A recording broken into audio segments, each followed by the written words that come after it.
What's going on, everyone? Welcome back to another Scale News Update, and again on the road. This time from Las Vegas. I'm here for the National Retail Hobby Store Association Dealer Show. So at this show, there's all kinds of dealers and manufacturers that all come. New products are displayed. Hobby shops get to talk with distributors and manufacturers, and it's a big deal. Lots of times there's new stuff that's announced here, so if there's anything big that I see tomorrow, I'll try and do another special episode of the Scale News Update for that stuff. But for this week, we're going to get into the topics. It was a bit of a light week, which is good for me since, again, I'm on the road. But we're going to jump into this week's topics. If you normally enjoy the Scale News Update, hit the like button.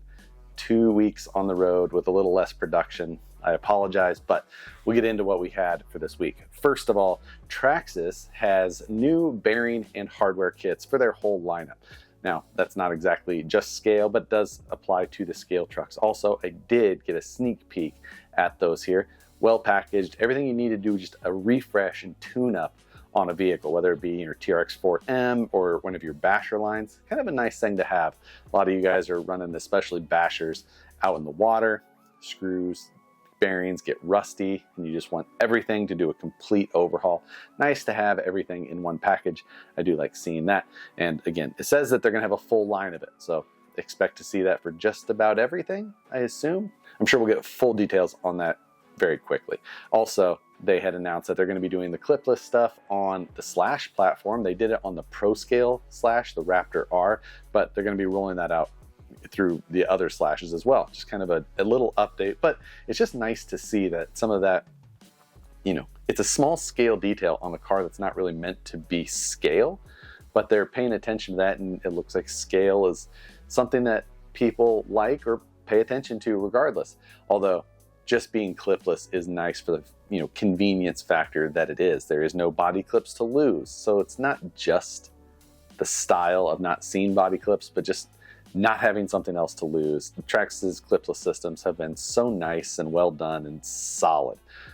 We did recently see Kyosho did a clipless or hidden, not clipless, but hidden body post mounting on that Toyota Tundra. But it still uses body clips, it's underneath, and it doesn't necessarily look as robust as the Traxxas stuff, but yet to be seen for sure. So we'll see how that goes. Also, the Redcat cab over hauler and the comp trucks are up for order now, and it looks like those things are going to be shipping here before long. So if you wanted to get an order in on that, the cab overs are available in both red and blue, and then you've got the two versions of the LCG or comp style truck. You've got the blue. You've got the one version that has the less pinched and narrowed body. It's also a one-piece body front to rear. Or you have the two-piece option, which is a separate cab and separate bed that bolt together. $10 difference between those two of the comp trucks. $289 RTR and $299 RTR. So a steal of a deal on those comp trucks.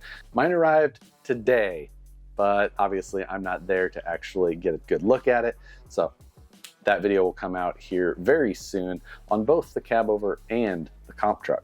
JConcepts announced a couple of new tires. This is the Landmines and the Tusks, and these are specifically targeted at the TRX4M, not just 124 scale, although they're a 1.0.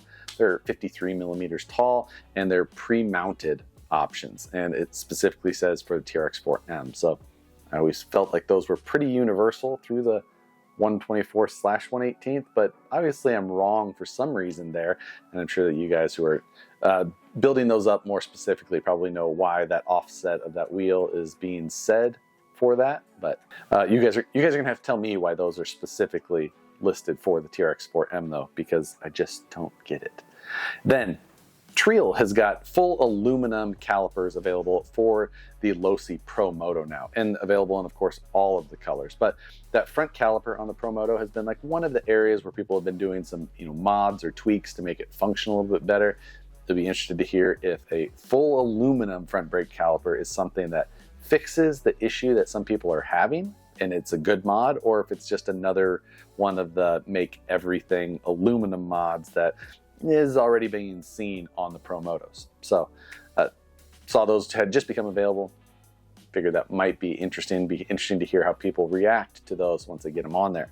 Team Garage Hack made a post here today, and they are going to be including one of their rod end tools for free with any order over like $15, which is crazy low. Those rod end tools, if you've ever seen one of my live builds where I'm almost definitely using one of those tools. So if you don't have one, just go make an order for something, because you're gonna get that tool, which is easily worth that either way. So go over Team Garage Hack. I'll link to their website below, or their Facebook page where they mentioned all the details for the code stuff, and go make an order and get one, because you're basically getting it for free. Go do it. Highly recommend, and I really enjoy having that tool in my toolbox. There was Artful Dodgers had mentioned that they've got a pretty significant fall sale going on. So if you're looking for any Artful Dodgers stuff, go check out that. I know they've got some servo on axle mounts that look pretty nice, bumpers, they've got full chassis, of course. If you've never looked at the Artful Dodger stuff, it's worth checking out. And then coming up next weekend, October 14th, Scale Challenge West. I talked about it last week as well, but that's coming up at Donner Ski Ranch. I do hope to make it at that. I'll finally be home. It's been like 3 weeks away, and I'm ready to get back to reality. So I'll be back for that. That is on my plan. If you're in the Northern California area, should be a great event, kind of just back to old school, having fun, running some scale gates in a scale manner. So I'll put a link to where you can find the info on that event as well. There will not be a Fordyce budget build-off video from Matt and I this week, as I've just been gone and haven't had any time to be able to produce that episode. So there's gonna be a 1-week break, and then that series will come back next week. But that's gonna do it for the topics for this week's video. Again, I apologize for the on-the-road, low production, dimly lit, but you know, in Vegas nonetheless. I can't apologize too much. Hopefully you can have a little bit of fun along with the dealer show. So no question again this week. Drop something below. Just put whatever random comment you have so that the video still performs well. Whatever you got to say, drop it below. I appreciate you guys for watching, hanging in there while I don't get these done in the normal way. But as always, I hope you guys have a great rest of your week. Hit the like button on your way out. Subscribe if you're not already. Hit the notification bell so you see the videos as soon as they get uploaded. With that, see you next week for the Scale News Update in our regular format. Take it easy. See you guys next time.